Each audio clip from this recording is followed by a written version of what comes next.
galerinha, eu sou a professora Ana Paula e eu criei esse canal pra gente falar sobre química. Se inscreve aqui embaixo, deixa suas sugestões, dúvidas e curiosidades. Dá um joinha e vem químicar comigo!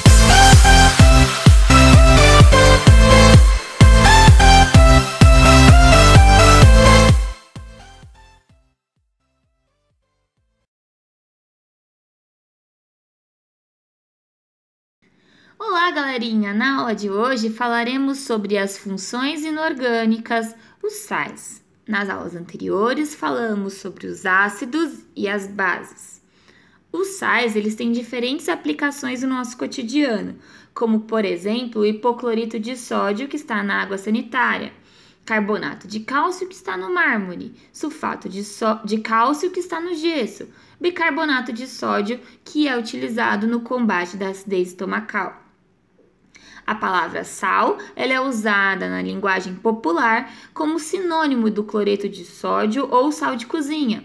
Porém, o cloreto de sódio é apenas um dos vários sais conhecidos pelos químicos. O cloreto de sódio, ele é usado desde a antiguidade como conservante de alimentos. E esse sal, ele já foi utilizado como moeda, e é daí que vem a palavra salário. Mas antes de começar a aula, dá um like no meu vídeo e se inscreve no meu canal.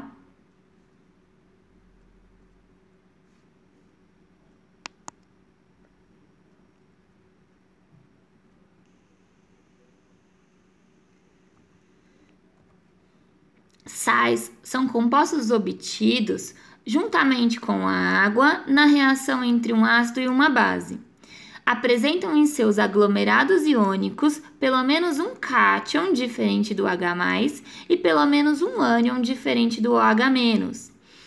Eles têm como propriedade ser compostos iônicos, eles são sólidos à temperatura ambiente e à pressão normal, têm sabor salgado, mas muitos deles são venenosos. São fixos, ou seja, têm baixa volatilidade, e conduzem corrente elétrica quando fundidos ou em solução aquosa. As reações que ocorrem entre um ácido e uma base são conhecidas como reações de neutralização. Esse termo é pertinente, pois um ácido e uma base, quando reagem, neutralizam-se. Segundo Arrhenius, um ácido reage com uma base, formando um sal e água. Como a reação de neutralização, segundo Arrhenius, produz sal, essa reação também é conhecida como salificação. Esse termo é adequado para designar tal reação, porém a tradição formou o termo como neutralização para designar uma reação entre um ácido e uma base de Arrhenius. Eu adotarei o termo neutralização. Os sais, eles podem ser classificados quanto à sua natureza. O primeiro que vamos falar serão os sais neutros, que não apresentam hidrogênio ionizável ou íons hidróxidos dissociados em seus aglomerados iônicos. São produtos de reações de neutralização completas. Então, a reação de neutralização total ou completa, ela produz um sal que não possui H+, nem OH-. Esses são chamados de sais neutros. Os hidrogenossais são produtos de neutralizações parciais. Apresentam hidrogênios ionizáveis, H+, em seus aglomerados iônicos. Embora não seja uma recomendação da IUPAC, alguns estudiosos classificam os hidrogenossais como sais ácidos. Então, eles vão produzir essa reação de neutralização parcial, ela produz um sal com H+, que possui íons H+. Hidrogenossais. Os hidroxissais são produtos também de neutralizações parciais das bases e apresentam íons hidróxidos OH- em seus aglomerados iônicos, tais como o exemplo da reação que está a seguir. Então, eles são produtos da neutralização parcial e o sal possui OH- íons OH-. Esses são os hidroxissais. Sais duplos ou mistos são produtos de uma reação entre um ácido e duas bases ou entre uma base e dois sais. Eles podem possuir dois cátions e um ânion, como é o caso desse exemplo, dois cátions e um ânion, ou podem possuir dois ânions e um cátion, como é o caso desse segundo exemplo.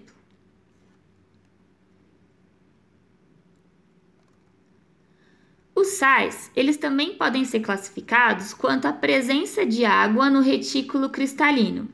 Alguns sais apresentam a propriedade de absorver a água da atmosfera, fenômeno denominado higroscopia. Os sais podem incorporar moléculas de água dentro de seus retículos cristalinos, sem que se dissolvam. Essa água ela é chamada de água de hidratação ou água de cristalização.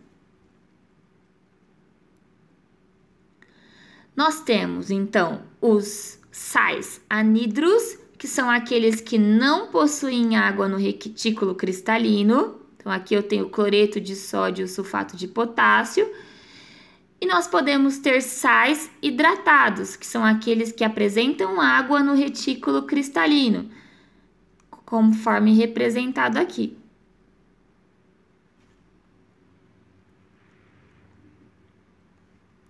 Os sais, eles também podem ser classificados quanto à sua solubilidade. Então, essa tabela, ela vai apresentar a solubilidade dos sais. Então, os sais que possuem nitratos, nitritos e cloratos, que são os ânions, eles são todos solúveis.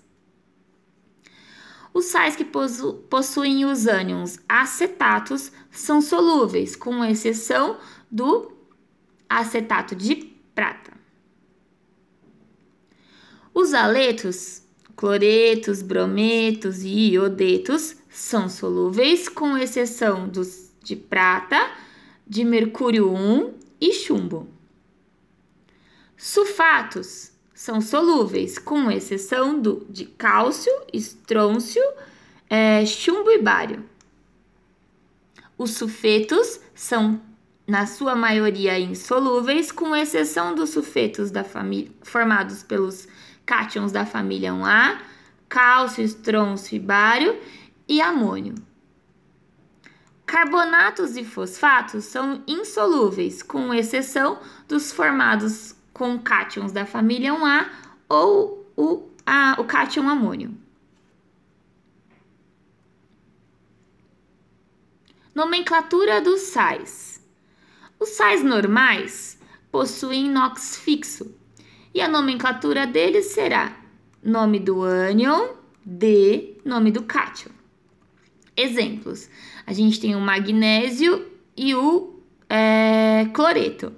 Então, fica cloreto, que é o nome do ânion, e o nome do cátion, que é magnésio.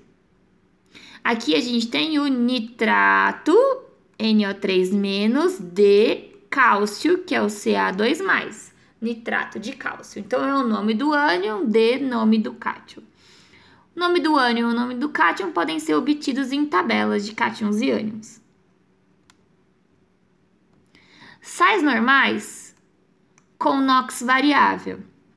O nome será nome do ânion, nome do elemento e o NOx do cátion. Exemplos: cloreto de ferro 2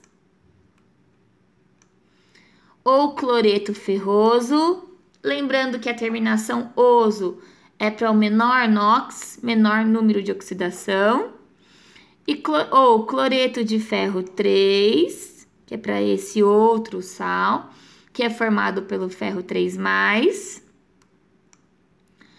que também pode ser chamado de cloreto férrico, terminação ico para o maior NOx, terminação oso para o menor NOx. Sais hidratados. Como eu dou um nome para os sais hidratados? Então, é o nome do sal neutro, que vai ser o nome do ânion, nome do cátion. O prefixo, que vai representar o número de moléculas de água, mais a palavra hidratado. Exemplo, então, o SO4 2- é o sulfato, o Mg2+ é o magnésio, sulfato de magnésio. O número de moléculas de água é representado pela palavra hepta. E hidratado, porque ele tem água de cristalização. Então, esse é o sulfato de magnésio heptahidratado. Seria monohidratado se tivesse uma água de cristalização, dihidratado se tivesse 2, trihidratado se tivesse 3, tetrahidratado se tivesse 4, pentahidratado se tivesse 5, hexahidratado se tivesse 6 águas de cristalização e com 7 águas de cristalização, heptahidratado. Espero que vocês tenham gostado. Qualquer dúvida, escreve aqui embaixo. Inscrevam-se no meu canal e vem química comigo. Rumble like a crazy,